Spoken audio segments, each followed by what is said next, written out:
So, dito ko guys, hinukay yung aking OB. Grabe ang hirap. Ayun, nasa gitna ng puno. Kaya ito ang nangyayari. Ayun, durog-durog siya guys. Dinudurog. Hindi kasi makuha pag hindi durugin eh. Kaya hirap na hirap ako guys. Kunin. Ayun, ang ganda oh. Ang ganda niya. Ang laki kasi guys. Ang laki. Ang dami. Ayun. Kaya nahihirapan ako. Kaya ayun, nadudurog. Ayan, tinanggal ko na sa bunot niya. Ayan. Ang hirap. Ang dami. Ang dami. Kaso lang yan, durog na durog siya. Nadurog na durog. Hindi baling nadudurog. Basta makukuha ko lang siya. Welcome back to my channel, Marita's Kitchen and Travel. Today's vlog, magluto tayo ng halia. So, ito na yung na-harvest ko guys na mga OB sa ating bakuran. So, gagawin nating halia. So, ito na siya guys. Lahat nadurog-durog kasi nakaipit. So, hindi ko na siya hiwa-hiwain guys. Ilagay ko na lang siya ng ganito buo. Ayan. Kasi pag nalambot na siya is i-blender naman natin. So, ganyan lang. Ganyan ang i-steam ko siya. Ayan. Tapos yung mga maliliit na yung natadtad ng ano. Okay. So, halika na guys, i-steam natin. Ginawa ko ganito yung ang pagka-steam guys kasi gusto ko yung ano niya, yung kanyang sabaw yun and din ang pang ano natin sa blender. Okay. So, ito na guys, yung pinakuluan nating OB. Ayan, malambot na siya. So, dito na rin natin siya i-blender. Oh.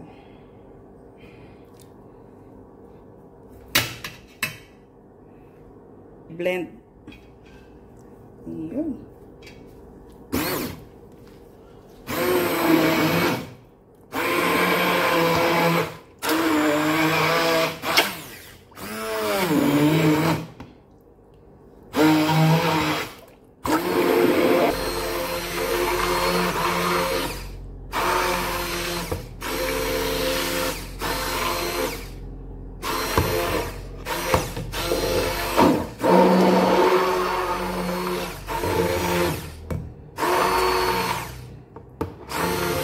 So, I think guys, is okay na ito. Tingnan natin. Ayun. So, okay na siya guys. Yan, wala na siyang buo-buo.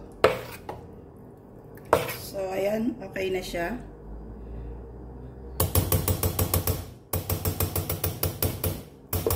So, marami to guys. Ay, kung akala ko kunti lang to. Marami pala to.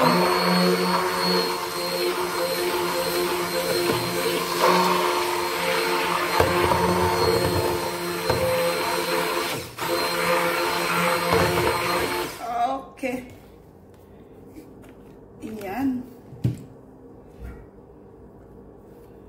Marami pala ito. Akala ko kunti lang. Guys, isa lang na natin siya doon sa likod. So, ilipat ko siya dito guys para madaling haluin. Ang sarap ng pagka-purple.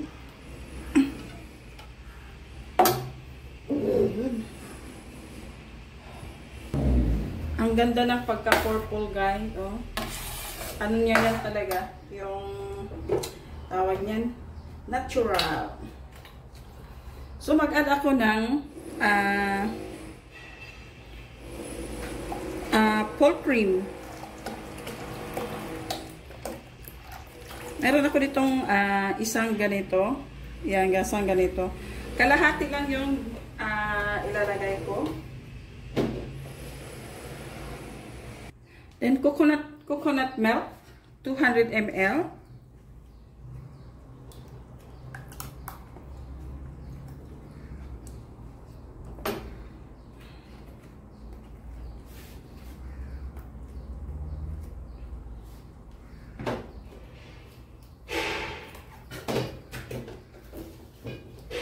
Condensed milk, isang lata ang ilalagay ko guys. Kasi walang ano to, hindi ko nilalagyan siya ng asukar.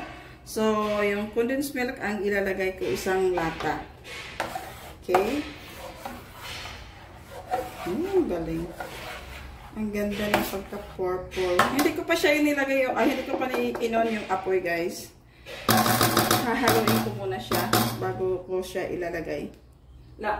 Bago ko lagyan ng apoy. Wow, bulol-bulol tayo ay. Maglagay din ako ng kunting vanilla. Okay, ubusin ko na, wala na pala ito. Para maano naman yung amoy nito. Masarap yung amoy nito. So, ngayon i-on natin yung apoy natin.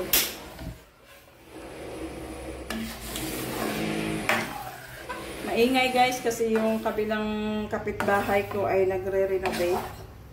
Kaya parang mayroon kayong naririnig na na tunog ng machine. So, gamitan natin to. Okay, ganito lang guys. Tapos halo-haloin natin hanggang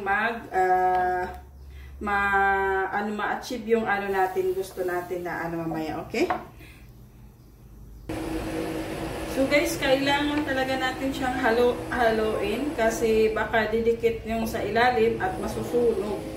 Kaya kailangan natin siyang halo-haloin talaga, hindi natin siya iwanan para hindi masusunog yung sa kanyang yung sa may puwitan, yung bottom niya. Mga pala, tikman nga natin.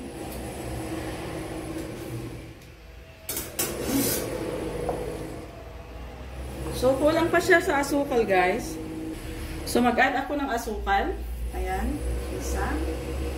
Kasi yung hindi pa sapat. So, dalawa. So, ko na siya, guys. Na-measure ko na siya, guys. So, ang nilalagay kong asukal is 3/4 cup. Alam ko na kasi na, ko siya, sinukat ko siya, guys.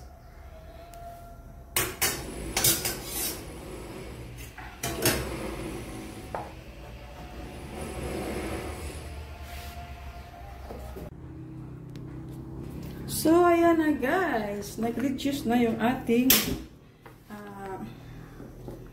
ubi. Pero hindi pa siya, guys, hindi pa siya, kulang pa siya. Nag-reduce lang siya ng konti. Kaso lang, hindi pa natin. So, lagyan natin siya ng butter. So, maglagay ako ng butter ng 2 tablespoons. Okay.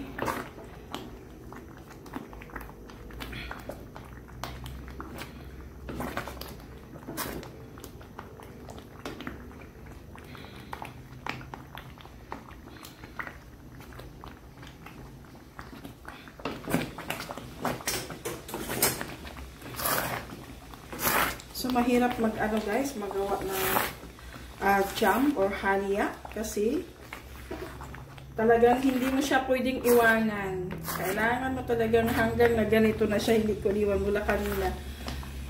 Kasi kahit hindi pa siya nag-reduce, pero yung sa ilalim, didikit na siya. Kaya yun ang mga ngamoy. So, kailangan talaga natin siyang alalayan hanggang maluto siya.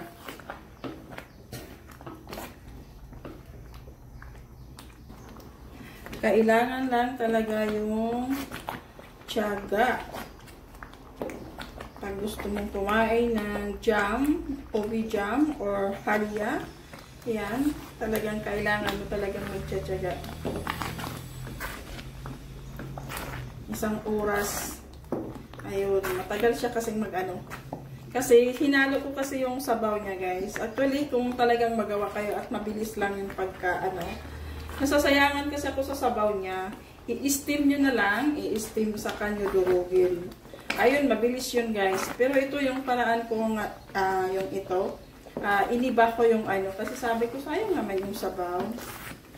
Kasi masyadong purple yung sabaw niya. Kaya yun.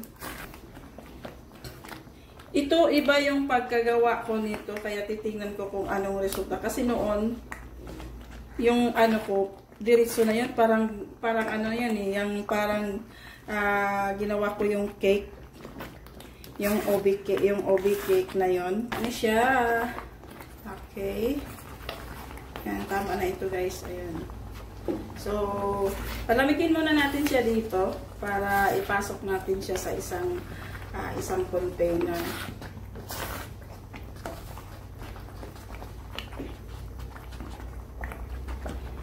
Tagal din siya masisira guys kasi inilagyan ko siya ng, hindi ko napakita kanina, nakalimutan ko ngayon yung ang camera.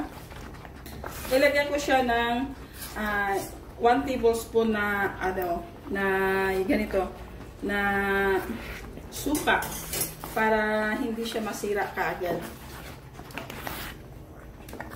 So ayan na, tama na ito. Ayun.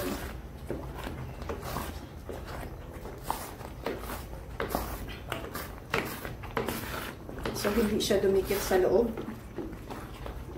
Sa loob toy.